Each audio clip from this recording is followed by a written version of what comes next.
하나님께서 우리의 모임 기도회 가운데 함께 하시고 기뻐하시는 줄 믿습니다.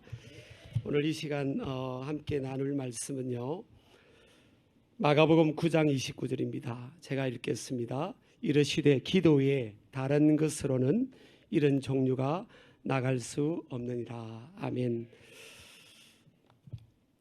오늘 우리 마가복음 9장 29절 말씀에 함께 우리가 본 말씀에는 귀신 들린 한 아이가 통제되지 않는 아이, 한 아버지의 그 아버지의 이름은 언급이 되어 있지 않아요. 그 아버지의 아들이 통제되지 않고 무덤 사이에서 자기 몸을 해하고 또 소리를 지르면서 많은 사람들에게 또 두려움과 공포를 주는 그런 아이가 있었습니다. 근데 예수님의 제자들에게 그 아이 부모가 데려왔지만 예수님의 제자들이 그 아이를 고치지를 못했어요. 근데 예수님께서 그 아이를 보자마자 예수님께서 그 아이를 붙들고 있는 말 못하고 듣지 못하게 하는 그 어둠의 영을 물리치고 그 아이를 자유케 하고 깨끗하게 고쳐주신 줄 믿습니다. 그래서 예수님의 제자들이 의아해했어요. 자기들은 숫자가 많았고 그 아이를 고쳐보려고 노력을 했지만 아무 일도 일어나지 않았죠. 그래서 우리 예수님께 예수님, 왜 우리는 저 아이를 고칠 수 없었고 왜 예수님은 저 아이를 고치게 되었습니까? 그때 우리 예수님은 단 한마디의 이 말씀으로 그 비밀을, 그 해답을 말씀하셨습니다. 우리 오늘 빨간 여기 보면 기도가 해답이라고 했는데요, 기도 외에는 이런 종류가 나가지 못한다.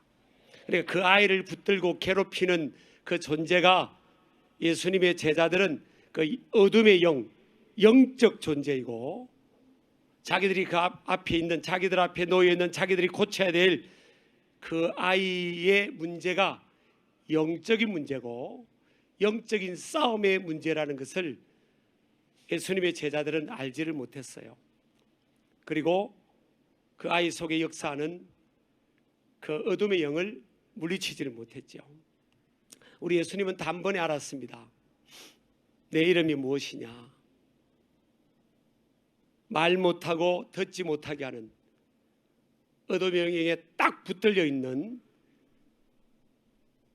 그 아이를 괴롭히고 그 아이로 인해서 부모와 주위의 사람들에게 공포와 두려움과 불안을 가져다 주는 그 원인이, 궁극적이고 본질적인 원인이 영적인 데 있다는 거죠. 우리가 과학 시대를 살아가고 있는데요, 과학 만능주의 시대를 살아가고 있습니다. 계몽주의 교육의 영향을 받아서 우리는 초자연적인 역사와 또 영적 싸움의 역사를 간과하는 이 시대를 살아가고 있습니다.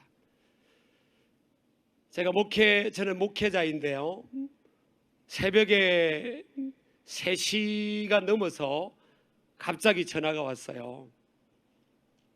목회자는 자다가도 전화가 오면 무슨 급한 일인가 보다 하고 교인들 가운데 급한 문제가 있나 보다 하고 습관적으로 이제 전화를 받게 됩니다. 전화를 받았더니 제가 목회하는 교인 중에 전임 목회지에 있는 교인 중에 한 분이 자녀가 어둠의 영의 귀신에 붙들려 있다는 거예요. 그럼 목사님 빨리 와서 좀 쫓아달라는 겁니다. 그래서 제가 참 피곤했지만 우리 부교육자님과 함께 대동해서 갔어요. 기도하는 마음으로 갔습니다. 어둠의 영이 붙들려 있다고 하는데 제가 아파트 문을 열었을 때 문을 여는 순간 칼을 들고 저를 공격할 수도 있는 거잖아요.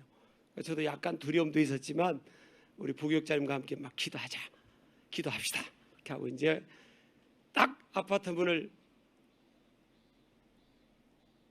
초인종을 누르고 문이 안에서부터 이제 열렸어요. 딱 여는데 보니까 아무 일도 없어요.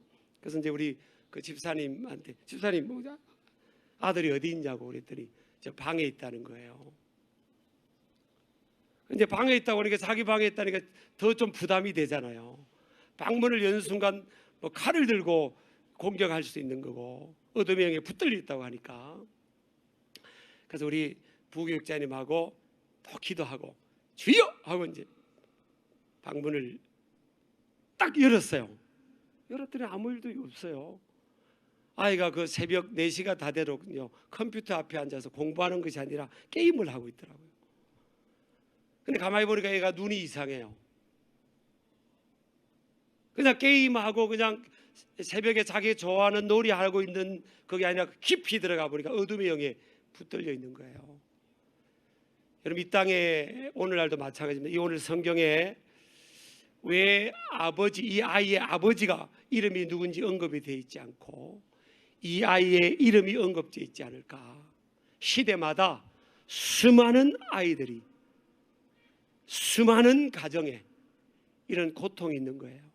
그 고통의 요인이 표피적인데 상황적인 데 있지 않다는 겁니다. 깊이 들어가 보면 영적 싸움이라는 거예요. 오늘날 왜 이 영적 싸움에서 교회가 지고 있을까? 저는 교회가 충분히 이길 수 있다고 믿습니다. 교회의 머리는 예수 그리스도이기 때문이죠. 그런데 왜 교회를 통해서 오늘날 예수 그리스도를 따르는 예수님의 제자를 통해서 아무 일이 일어나지 않았던 것처럼 왜 그런 일이 오늘날 어둠의 권세들을 깨트리고 제압하고 정복하는 이 세상이 정신없이 무질서 속에 창조질서가 뒤집어지는 이런 모습을 보면서도 왜 교회를 통해 이것을 바로잡는 어둠의 권세를 제압한 일들이 더 많이 일어나지 않을까?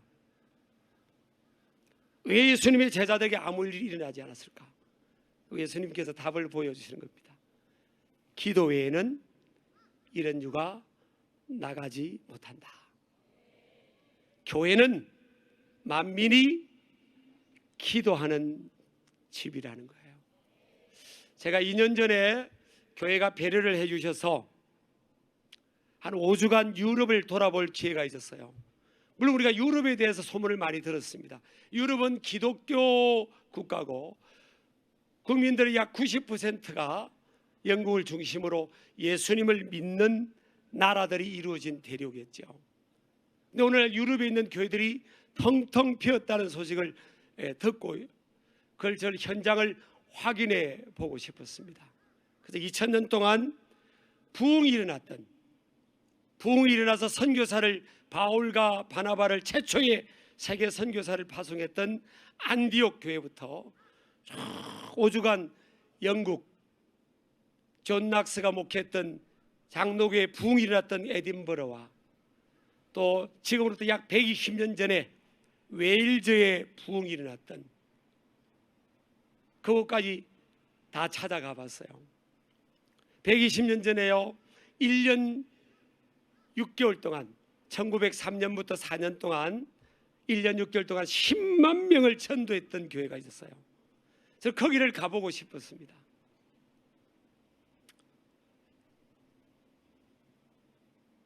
어마어마한 숫자가 주님 앞에 돌아왔던 교회죠. 에반 로버츠라는 목사님의 회개를 통해 그에게 성령의 불이 임했죠. 한 사람의 회개 위에 아까 우리 김은성 목사님을 통해 우리 가슴을 치는 그런 회개 메시지를 받았습니다. 한 사람의 회개를 통해서 하나님의 불이 임했던 거죠. 그게 공식입니다. 사도행전 2장 38절에도 베드로를 통해서 너희가 회개하고 각각 돌이켜 죄사함을 받으라. 그리하면 성령을 선물로 줄 것이라고 했죠. 한 사람의 깊은 회개를 통해서 그 한 사람에게 성령의 불이 임했던 겁니다. 그가 있는 곳에 수많은 영혼들이 주 앞에 돌아오는 기도의 운동과 회개의 운동과 회심의 운동이 일어나게 되었습니다. 그래서 바이킹들이 모였던 그 영국이란 나라가 사람이 바뀌니까 제도도 바뀌고요, 법도 바뀌고, 그 친 바다의 해적대들이 신사숙녀가 되었잖아요. 국민의 약 90% 가까이 예수님을 믿고 인정하는 기독교 국가가 된 거예요. 그래서 거기를 그 중심에 그런 역사를 일으켰던 그곳을 가고 싶었어요. 그래서 우리 부부가 고생해서 갔더니 지금은 7명만 모여 있더라고요. 저희들을 가이드해 줬던 그 교회 가장 나이가 어린 여전도 회원의 70대 후반이었습니다. 그곳에서 우리가 기도를 했는데 답답하더라고요. 여러분, 기도가 많이 모인 곳에는 이 기도의 영이 역사하기 때문에 느낄 수가 있죠. 기도가 메말라는 곳에는 이 답답함이 있어요. 그래서 제가 물었습니다. 왜 이런 일이 일어났냐고. 왜 수많은 사람들이 교회로 몰려오고 다 그 영혼들을 소화할 수 없어서 수많은 줄을 서서 그 한 예배가 끝나도록 기다렸던 그 교회가 지금 이렇게 됐냐고. 기도했던 그 교회가 어느 날부터 기도가 드라이진 거예요. 저는 저를 포함해서 우리 한국교회 문제는 기도의 문제라고 생각합니다. 우리 부모님 세대 때, 믿음의 선진 세대 때 정말 교회마다 기도하는 사람들이 많았어요. 기도의 파수꾼, 기도의 복병들, 수많은 기도의 용사들이 밤을 새우고 새벽을 깨우며 기도했던 사람들이에요. 그래서 교회마다 부흥이 됐고요, 은혜할 것 없이 교회를 통해서 하나님의 권능이 나타났습니다. 여러분, 기도 외에는 이 영적 싸움, 이런 어둠의 영들, 이런 세력들이 나갈 수가 없어요.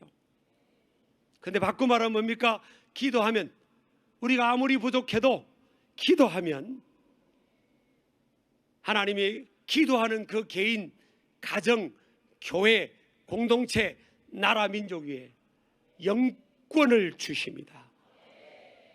복음의 권능이 나타나고요, 성령의 능력이 나타나게 되는 것입니다.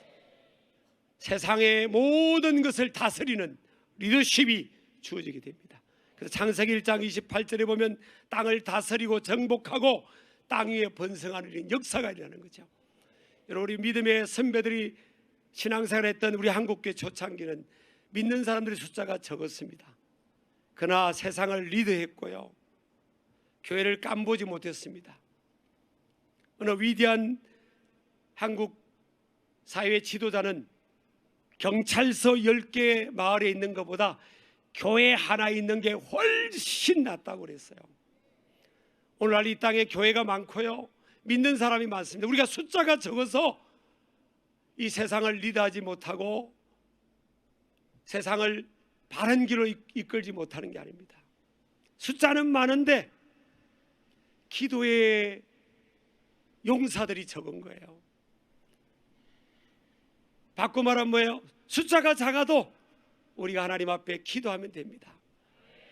저는 어느 날 하나님 앞에 기도하는데, 제가 초등학교 5학년 때, 제 이야기에서 죄송합니다만은 초등학교 5학년 때, 중학교 2학년 때 교회가 우리 마을에 없어서 이웃 마을에 있어서 어린 마음에 언덕에서 하수구가 흘러가는 그곳에서 제가 기도했던 적이 있었어요. 초등학교 5학년 때, 중학교 2학년 때 무슨 믿음이 깊었겠습니까? 근데 제 인생이 힘들고 인생의 무게가 힘들어서 하나님 앞에 손을 들고 하나님께 기도했던 때가 있었어요. 근데 다 잊어버렸습니다. 그 시간을 다 잊어버렸어요. 그런데 하나님께서 40년, 50년이 가까울 때 그 장면을 떠올려 주시더라고요. 기영아, 내가 네가 하수구 안에 들어가서 너 혼자 울면서 기도하는 그거를, 그 모습을 보았다는 거예요. 여러분, 우리가 하나님 앞에, 예수님이 그러셨습니다. 십자가를 지고 골고다 언덕을 향해 가던 예수님을 향해 따르던 수많은 여인들이 울며 따라오는 그 여인을 향해서 나를 위해 울지 말고 너와 내 자녀들을 위해 울어라. 너와 내 자녀를 위해 울어라. 오늘날 저와 여러분, 우리 한국교회의 문제는 우리가 하나님 앞에 우리 자신, 오늘 주신 말씀처럼 우리 자신의 죄와 허물을 위해서 우는 눈물이 없고요, 자녀들을 위해 흘리는 부모의 눈물이 없는 거예요. 그러니까 아무 일도 일어나지 않는 겁니다. 바꿔 말하면 우리 예수님이 답을 보여주잖아요. 너를 위해 울고 내 자녀를 위해 울어보라는 거예요. 예수님은 참 제자들을 정죄하지 않고 다 품었지만 딱 하나는 양보하지 않으셨어요. 그것은 기도입니다. 겟세마네 동산에서 하루 종일 예수님을 따라 전도하던 그 제자, 그가 지쳐있던 그들에게, 꾸벅꾸벅 졸고 있는 그들에게 예수님은 깨우셨어요. 왜 1시 동안도 Why didn't you pray to God for an hour? 왜 1시간 동안 기도하지 못하느냐? 왜 새벽을 깨우지 못하느냐? 왜 특별히 새벽에 기도해야 되느냐? 왜 일상을 새벽을 깨우지 못하느냐? 내가 새벽에 내가 너희를 도와준다고 했지 않냐? 우리가 다시 기도하면요, 저는 세상을 리더하고 세상을 장악하고 세상의 빛과 소금의 역할을 감당하는 우리 한국교회가 될 줄 믿습니다. 다시금 저절로 영적 가슴과 회개를 통해서 하나님의 영이 우리에게 임하여서 놀라운 다시 선교의 부흥의 역사가, 수많은 우리 다음 세대가 하나님 앞에 헌신자로 일어나게 될 줄을 믿습니다. 기도하겠습니다. 하나님, 부족한 저희들 사무엘 선지자처럼 무엇보다도 우리의 죄를 회개하되 기도를 쉬는 죄를 범했음을 회개합니다. 다시금 기도하는 저희들 되게 하여 주옵소서. 예수님 이름으로 감사하며 기도드립니다. 아멘.